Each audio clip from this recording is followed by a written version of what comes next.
Batik design, নতুন design কিভাবে কাপড় ভাঁজ করতে হয়, কোনা করে সুন্দর করে কাপড়টা কোনা করে ভাঁজ দেওয়ার পরে ওখানে 3টা রশি দিয়ে সুন্দর করে টাইট করে বাঁধতে হবে। কাপড়ের ভাঁজটা দেখুন যে কিভাবে ভাঁজটা করতে হয়। সুন্দর করে কাপড়টা আগে একটা ভাঁজ, তারপরে লম্বা করে ছোট ছোট করে অনেকগুলা ভাঁজ দিতে হবে। তারপর ভাঁজ করার পরে কোনা করে কাপড়টা আবার কোনা করে সুন্দর করে ভাঁজ করে এক জায়গায় করতে হবে।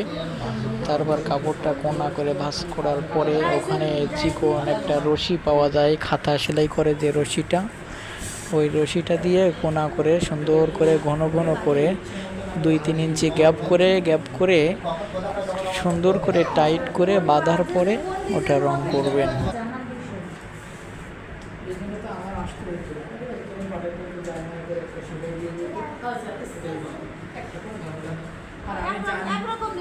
মানুষের ভালোবাসে এই যে ভালোবেসে অনেকগুলো দিচ্ছি মনে যে কোনো একটা দিয়ে দিচ্ছি মনে রাখতে পারতো। আমি জানি বিদায় দিচ্ছি, কেন দিচ্ছি সবাই আবার একসাথে দাঁড়িয়ে যে এইটার মতো স্যার আরেকবার দেখান, কিছু মনে নাই। এটা খোলার পরে আমি আবার দেখাবো যে কিভাবে ভাঁজটা দিয়েছিলাম। এটা ওই হলুদটা একটা দেওয়া আছে, এটাও আর একটা দিচ্ছি, এটা বলবো